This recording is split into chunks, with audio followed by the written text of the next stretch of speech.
Hi అండి అందరికీ. Good morning. Supreme court ఒక జడ్జిమెంట్ ఇచ్చింది కదా రీసెంట్గా. ఏంటిది? దళితుడు క్రిస్టియన్గా మారితే అని ఒక రిజిస్ట్రేషన్గా అది రిజర్వేషన్స్ కానీ హక్కులు కానీ అన్నీ కోల్పోతాడని. ఓకే, బాగుంది.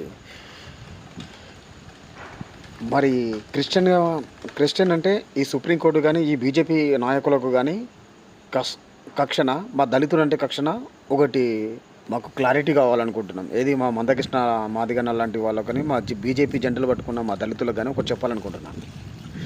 ఓకే, క్రిస్టియన్ అంటేనే మన బీజేపీ నాయకులకు మన సుప్రీంకోర్టుకు కక్ష అనుకుంటే పరాయి దేశానికి వెళ్ళి క్రిస్టియన్ మతాన్ని పొగిడి పుణ్యభూమి మహానేతుడు అది పరిశుద్ధుడు దేవుడు అని చెప్పేసి ట్రంప్తో కానీ ఇజ్రాయెల్ కానీ పోయినప్పుడు మన మోడీ సారు ఏమని మాట్లాడిండో ఆ స్పీచ్లోనే చూడండి.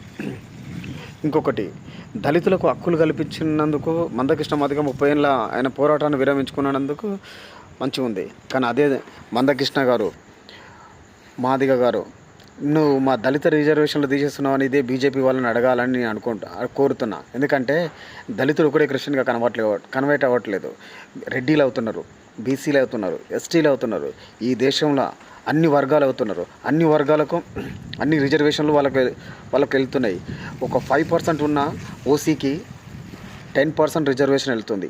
బీసీకి 57% ఉన్న 27% వాళ్ళకి రిజర్వేషన్ వెళ్తుంది. నా దళిత జాతి 27 నుంచి 35% ఉన్న నా దళిత జాతికి 15% రిజర్వేషన్ వస్తుంది. ఆ రిజర్వేషన్లు కూడా కాలగర్భంలో తొక్కడానికి ఈ దేశము ఈ యొక్క సుప్రీంకోర్టు ప్రధాన న్యాయ తీర్పు అయిన సుప్రీంకోర్టు కూడా మా మీద వివక్షత చూపిస్తుంది.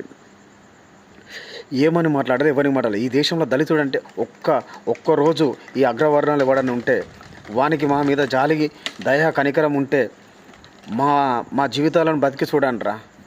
మేము తిరుగుతున్న కల్చర్లో నువ్వు మాలోడివి, మాదిగోడివి, మంగళోనివి, సాకలోని అని మమ్మల్ని ఇట్లా హీనంగా చూస్తుంటే మీ ఇంట్లో తిరిగే కుక్కలు, వీధులలో తిరిగే కుక్కలకు, పిల్లులకు, ఆ బావులకు, బర్రెలకు, గాడిదలకు ప్రతి దానికి మీరు దైవమని మొక్కే చెత్త నా కొడుకులారా. సాటి మనిషిని మనిషిగా చూడండి.